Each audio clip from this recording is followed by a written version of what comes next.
Friends, let's step into a story that shatters the very idea of a safe haven. This is the case of a sacred space, a place of peace, that was turned into a scene of unimaginable horror. The date is August 27th, 2025, and our scene is Minneapolis, Minnesota. The story begins on what should have been a day of new beginnings. It's the start of the school year at Annunciation Catholic School, and the students and faculty are gathered for an all-school mass.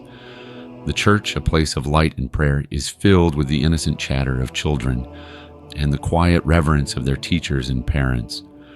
But the peace is violently broken.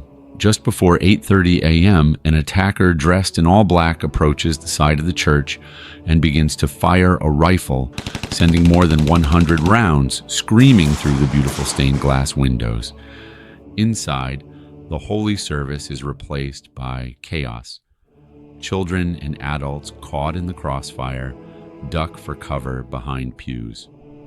A brave few, teachers and students alike, spring into action following active shooter training to protect others. But the devastation is already done. When the gunfire finally stops, 2 children are dead, 8-year-old Fletcher Merkel and 10-year-old Harper Moisky. Another 21 people, 18 children and 3 adults, are injured.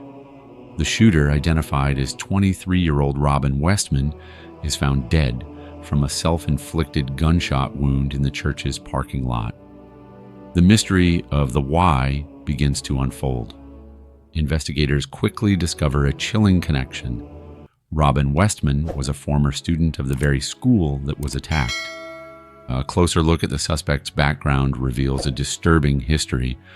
Robin Westman, who had legally changed their name from Robert in 2019, had a mother who had worked at the church for years before retiring in 2021.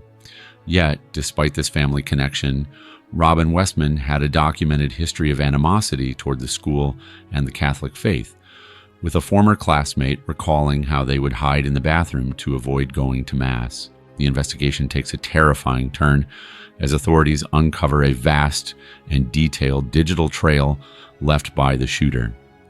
Westman had meticulously planned the attack, even leaving a chilling manifesto that was scheduled to be posted on YouTube at the time of the shooting. The writings reveal a deep and pervasive hatred towards a multitude of groups, with an obsession with the idea of killing children. In the manifesto, Westman wrote about running drills, borrowing money for guns, and scouting the church, all to ensure they could watch children suffer. One entry chillingly states, "I really want to shoot down the rows of pews at all the kids thinking they can hide, LOL. They are going to be trapped in those pews. Easy targets, waiting ducks." The FBI has classified the attack as an act of domestic terrorism and a hate crime. The case is a chilling reminder that the greatest acts of evil often stem not from a sudden outburst of rage, but from a long simmering and carefully cultivated ideology of hate. The attack on Annunciation Catholic Church is a testament to the fact that even in our most sacred and protected spaces, we are not safe from a determined and hateful mind. We've looked at the evidence. Now I want to ask you, where did the system fail? Was it the police, the school, or something larger? The attack happened in a place of sanctuary. Has this story changed the way you feel about your own safe spaces? The perpetrator had a history of troubling behavior. What would you do if you saw these red flags in someone you know? The community was left fractured after this tragedy. How do you think a community can heal from a wound this deep? If you had the chance, what questions would you ask the survivors and the first responders? This isn't just a story, it's a call to action.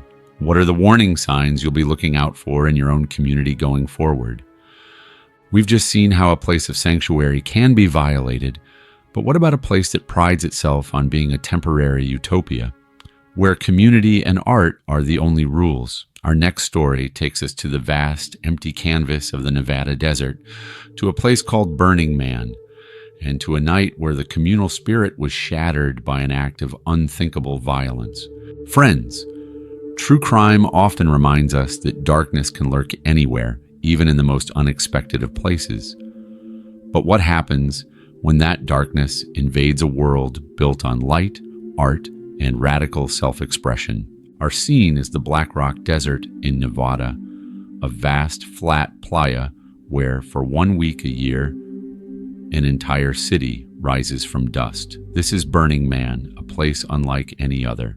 It's a city without commerce, where art is the currency, where survival relies on radical self-reliance, and where the boundaries of society are deliberately dissolved. In 2025, more than 80,000 burners arrived to create this temporary utopia. The night of August 30th was meant to be the festival's climax, the burning of the man, a towering effigy that has become a ritual of rebirth and release. The desert sky glowed orange with flames. Music pulsed from art cars, dancers twirled in LED costumes, and thousands stood in awe, united in fire and dust. It was a scene of transcendence.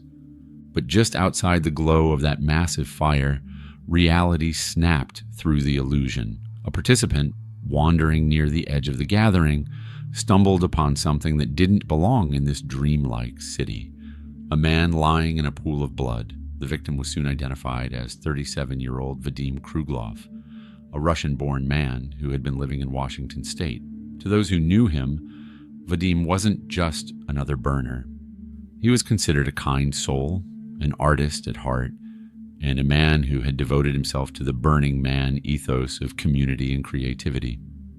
His death was not only violent, it was a direct contradiction to everything the festival stood for. The investigation faced obstacles unlike any ordinary homicide. Burning Man is a city without surveillance cameras, without permanent infrastructure, and without the traditional systems of law and order. The very philosophy of the event, leave no trace, meant that clues were vanishing by the hour. Dust covers everything, tracks disappear, and the constant motion of thousands of people erases evidence almost instantly. Yet detectives did find something. Faint, almost invisible in the desert floor, were the marks of a vehicle moving at high speed. That in itself was unusual. At Burning Man, driving is strictly regulated, and high-speed vehicles are forbidden. Investigators began piecing together the possibility that Vadim's death wasn't just a stabbing, shooting, or beating. It may have involved someone deliberately using a vehicle as a weapon and then fleeing into the night. This raised an even darker question. Was Vadim targeted? Those who knew him said he had no enemies. But detectives know that crimes of this nature, in such a personal and chaotic setting, are rarely random. If the killer was part of the community, it meant someone had carried violence into a place that prided itself on trust and openness. The silence that followed has been chilling. In a community built on radical inclusion where people are expected to look out for one another, not a single eyewitness has stepped forward with solid testimony. Is it fear? Is it loyalty to the festival's unspoken rule that what happens in the dust stays in the dust? Or is it something deeper, a collective denial that their utopia could be poisoned by murder? The Pershing County Sheriff's Office continues to classify the case as an active homicide investigation.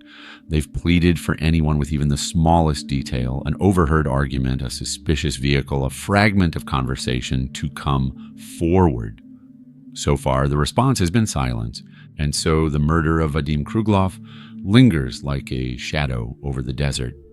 It challenges the very myth of Burning Man, that for 1 week a city can rise free of the real world's corruption. The truth is that even in utopia, the same darkness that haunts cities and suburbs can find its way in. And so we're left with haunting questions.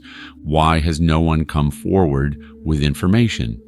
Is it fear, denial, or complicity? How do authorities solve a murder in a place deliberately designed to erase every trace of human existence?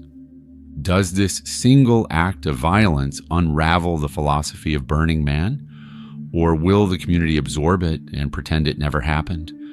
And finally, what kind of motive could drive someone to kill in such a public but transient city, then vanish into dust, as if they had never been there at all? The night was meant to be about fire, rebirth, and community.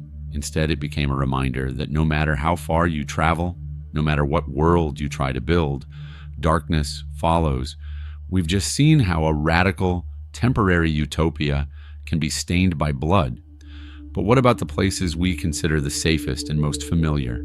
The manicured spaces where families go to cheer, play, and relax. Our next story takes us from the vast dust of Nevada to a suburban California sports complex, where a weekend game and a sudden, brutal ambush shattered that sense of security forever. Friends, some crimes shatter our sense of security in the most profound ways. They don't unfold in shadowy alleys or abandoned warehouses. They erupt in the very places we think of as safe, spaces of community, routine, and family. This is one of those stories. Our scene is the city of Cerritos Sports Complex in Los Angeles County, a sprawling 26-acre facility with manicured soccer fields, lighted basketball courts, and playgrounds where children laugh and play. On most days, it's alive with energy. Weekend tournaments, pickup games, parents cheering from the sidelines. It's the kind of place that reflects the identity of Cerritos itself: quiet, suburban, family-oriented. But in the earliest hours of Sunday, August 31st, 2025, that sense of safety was shattered. At approximately 2:30 a.m., the silence of the night was pierced by a volley of gunfire, 20 to 25 shots, according to terrified residents who later called 911.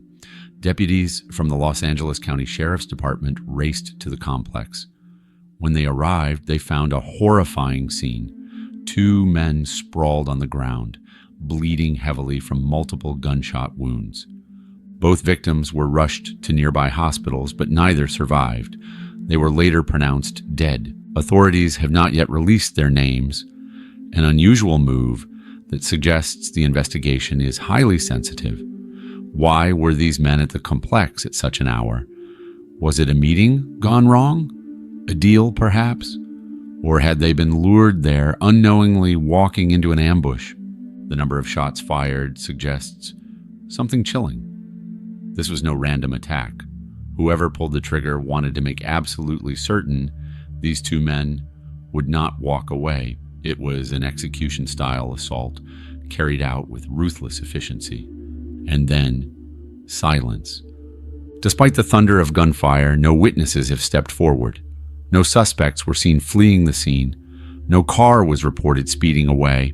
It's as if the shooters evaporated into the night, leaving behind nothing but 2 bodies and a field stained with violence.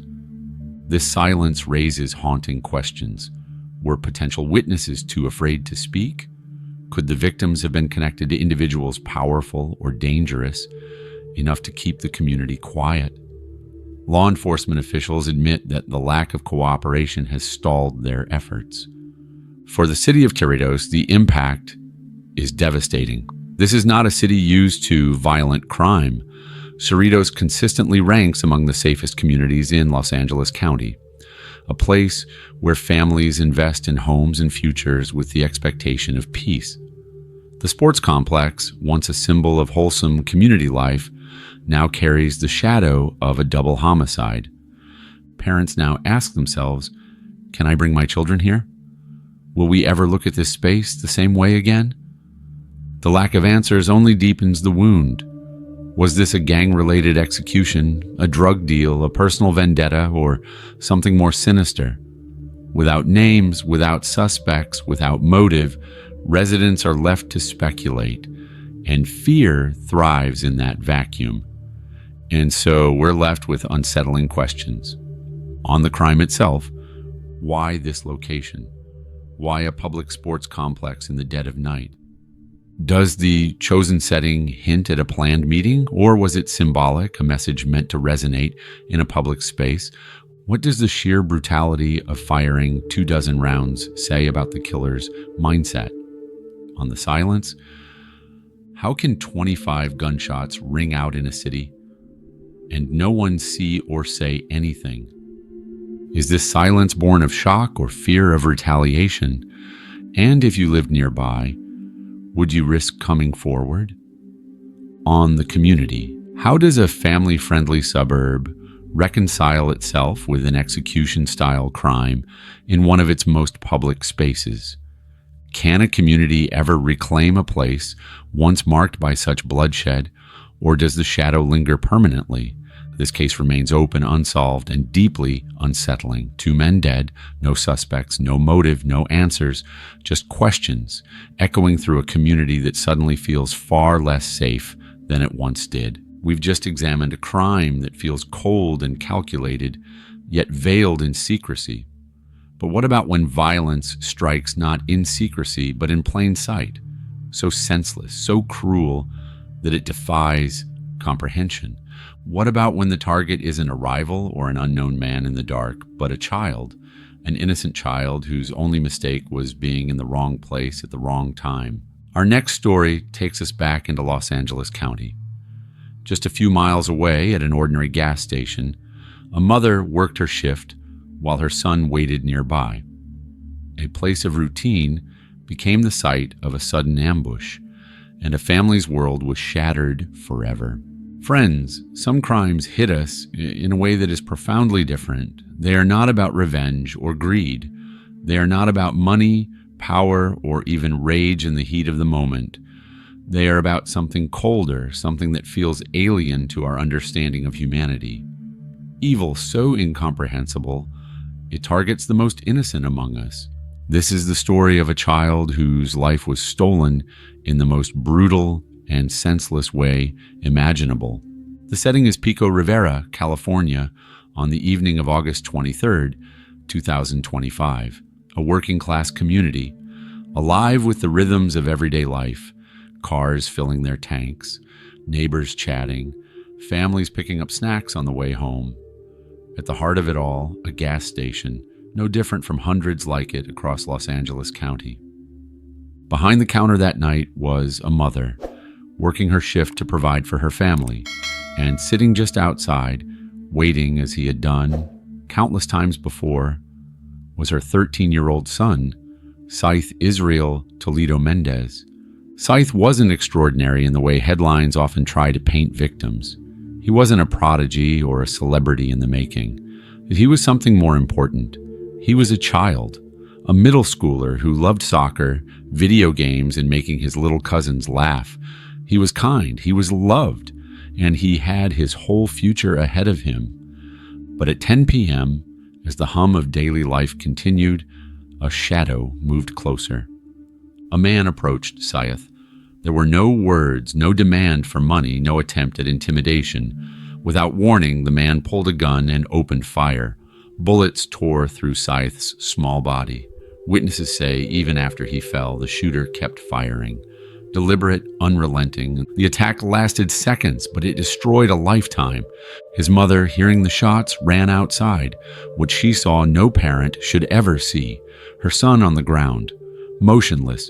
Strangers shouting, calling 911, blood soaking the pavement of a place that had been so ordinary just moments before. By the time paramedics arrived, it was too late. Scythe was gone.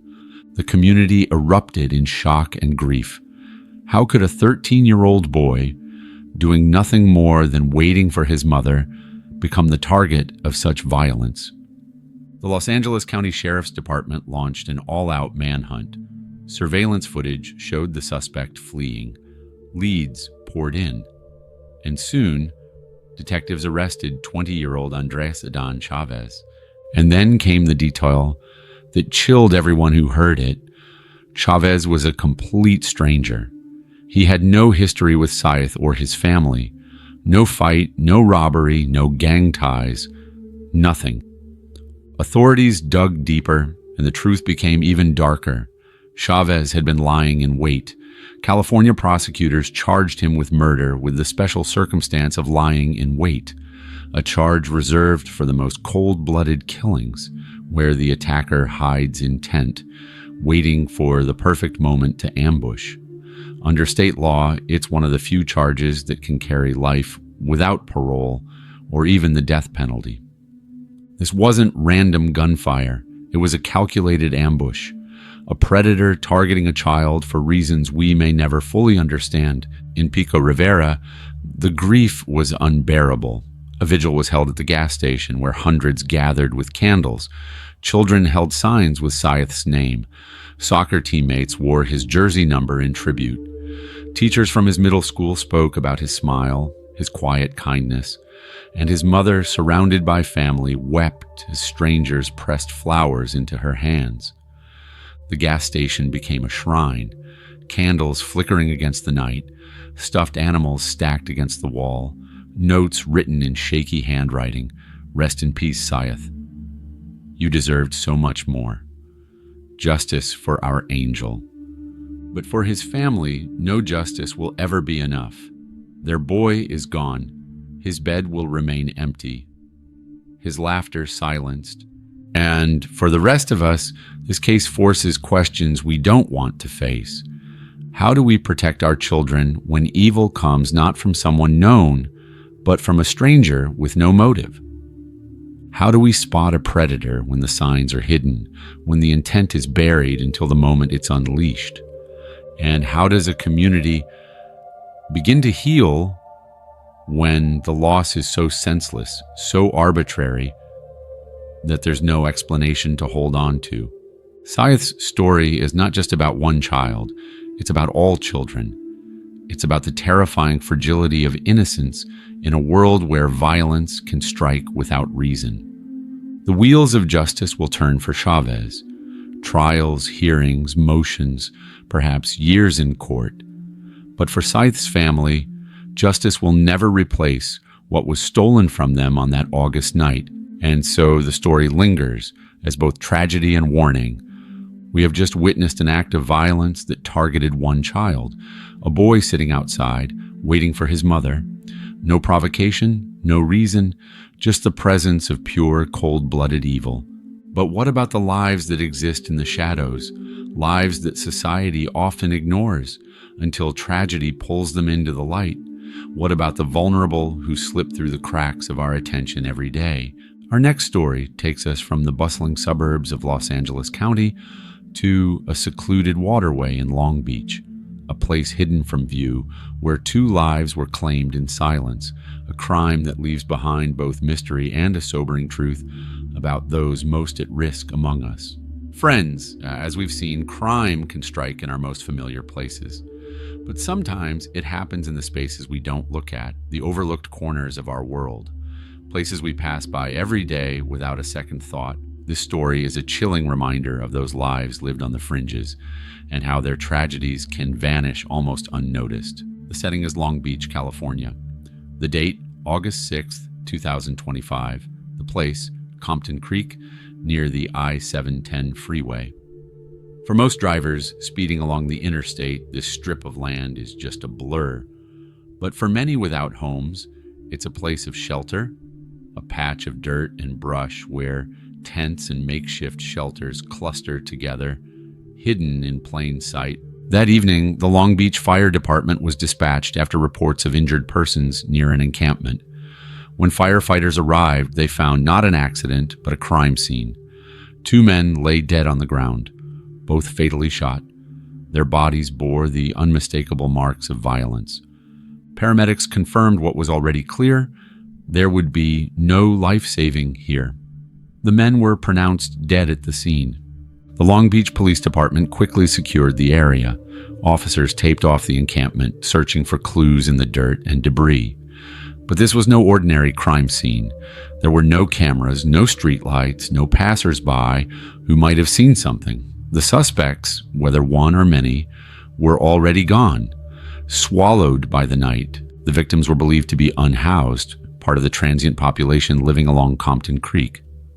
That detail made the tragedy even heavier. For investigators, the first step, simply identifying the dead, was itself a challenge. Without fixed addresses, without reliable family contacts, without even the certainty of names, notification of next of kin would take days, perhaps weeks. In the days that followed, authorities revealed little. The victims' names were withheld, pending the complicated work of tracing relatives. Community advocates suggested that they were men known within the local unhoused community, people with faces and histories now reduced to anonymous case files in a city's police log. And so the questions began. Was this a dispute among those at the encampment? A robbery gone wrong, targeting men with almost nothing left to take? Or was it something more chilling, an attack on the homeless simply because of who they were? For investigators, the obstacles were immense. Witnesses were few, and many who might have known the victims were themselves transient, wary of speaking to police, and fearful of retribution. There was no surveillance footage to review, no clear trail to follow. The scene itself, outdoors near a waterway, was vulnerable to contamination. Within days, the double homicide was already being whispered about as a case that could go cold. But while investigators hit walls, the community of Long Beach felt the weight. Homelessness in the city had already been a flashpoint. More than 3,000 people in Long Beach experience homelessness on any given night, many of them concentrated in camps along rivers, creeks, and freeways. For advocates, the killings were a brutal reminder that the unhoused are not just vulnerable to poverty and illness, but also to violence. Vigils were small but heartfelt. Outreach workers left candles, flowers, and hand-painted signs near the creek bed. They mattered, one note read. They were our neighbors. For the city, the crime was a sobering reality check. When death comes to those already living in the shadows, it is often silent, unreported, and unsolved. The double homicide near Compton Creek stands as a stark reminder of this invisibility. 2 lives ended, 2 men erased, their names not yet spoken publicly. Their killer or killers free. Their story in danger of slipping into the forgotten spaces from which they came. And so the questions linger for all of us. How do we protect the most vulnerable when their lives are already pushed to the edges of our attention? How do we build a system where their deaths are investigated with the same urgency as any other? And what does it say about our communities when tragedies like this can happen in silence? For Long Beach, this case remains unsolved. For the families, wherever they may be, the wait for answers continues. We've just seen how a crime can take place in the shadows, nearly invisible to the wider world. But what about when a crime unfolds in the harshest possible light? Public, undeniable, and with the justice system forced into immediate action. Our next story takes us east to Charlotte, North Carolina. It has all the elements of a modern-day police procedural: blood, pursuit, and justice, but with a shocking twist. A suspect's journey not from the streets to an interrogation room, but from a hospital bed to a jail cell. This is the story of a murder and an arrest that went straight from ICU to county jail. Friends, justice is often portrayed as a slow, grinding process. But every so often, a case comes along where the pursuit of justice is as swift and as dramatic as the crime itself. This is one of those stories. Our scene is Charlotte, North Carolina. The date is August 22nd, 2025. It's a weekday afternoon, and the Lynx Blue Line light rail train hums through the city, carrying commuters, workers, and families going about their day. Among them is 23-year-old Irina Zarutska, a Ukrainian refugee who had fled her homeland in search of safety. Like many who escaped the war in Ukraine, she dreamed of building a future far from the sound of missiles and gunfire. Charlotte was supposed to be her sanctuary, but safety tragically did not follow her. As the train moved through the city, witnesses later recalled a man pacing, restless, his movements erratic. Suddenly, without warning, he produced a knife and lunged. In a shocking and unprovoked attack, he stabbed Irina multiple times. Passengers screamed. Some tried to intervene, but the violence unfolded in seconds. When first responders rushed aboard, they found Irina gravely wounded. Despite their efforts, she was pronounced dead at the scene. The attacker, 34-year-old DeCarlos Brown Jr., sustained injuries during the struggle. He was transported under guard to a local hospital. Detectives quickly confirmed what witnesses already knew. Brown had committed the attack. But there was a problem. You cannot simply arrest someone lying in a hospital bed until they are medically cleared. And so began a tense waiting game. For 6 days, homicide detectives from the Charlotte-Mecklenburg Police Department built their case. They reviewed surveillance footage, interviewed stunned passengers, and pieced together Brown's history. Detectives quietly monitored his hospital stay, ready for the moment he could legally be taken into custody. That moment came on August 28th. As soon as doctors signed off that Brown was medically stable, detectives moved in. There was no chase, no standoff. Brown was escorted from his hospital bed to a jail cell, charged with first-degree murder. The swiftness of the arrest was unusual, but deliberate, a message to the community that justice would not stall. Police also revealed a chilling detail. Irina and Brown had no connection. They were strangers. The attack was random. The motive, if one exists, remains incomprehensible. For the Ukrainian community in Charlotte, the murder was a devastating blow. Refugee groups who had helped Irina resettle spoke of her optimism and resilience, of a young woman who wanted nothing more than a normal life. Candlelight vigils were held in her memory, prayers spoken in Ukrainian and English alike. Many who had fled war found themselves asking the same haunting question: how can you escape violence, only to be struck down by it here, in a place you thought was safe? Court documents have since revealed prosecutors' intent to pursue the case with the maximum weight of the law. Brown's charges reflect not just murder, but premeditation, a suggestion that this was more than a moment of madness, but an act he had prepared himself to carry out. If convicted of first-degree murder, Brown faces life in prison without parole. The case of Irina Zarutska stands as a tragic testament to the dangers of unprovoked violence. It is also a reminder that justice, when pursued with precision, can move swiftly, from ICU to county jail in less than a week. And for us, this story is a sobering reflection of modern life. It shows how vulnerable we are in public spaces, how violence can erupt in the most ordinary moments, and how fragile safety truly is. But it also shows us the resolve of a justice system that, when it works, can act decisively. Detectives, prosecutors, and community members came together to ensure that Irina's death would not go unanswered. Thank you for being a part of this important conversation. If these stories have resonated with you, if they've made you think and feel, then you know you're in the right place. We are committed to bringing you the most accurate, well-researched, and human-centric true crime cases, told with the respect and detail they deserve. So please, help us continue this vital work. Share this video with someone you know who is passionate about true crime and justice. Comment below with your thoughts on these cases and your own insights into how we can make our communities safer. And most importantly, hit that subscribe button and ring the notification bell so you never miss a new story.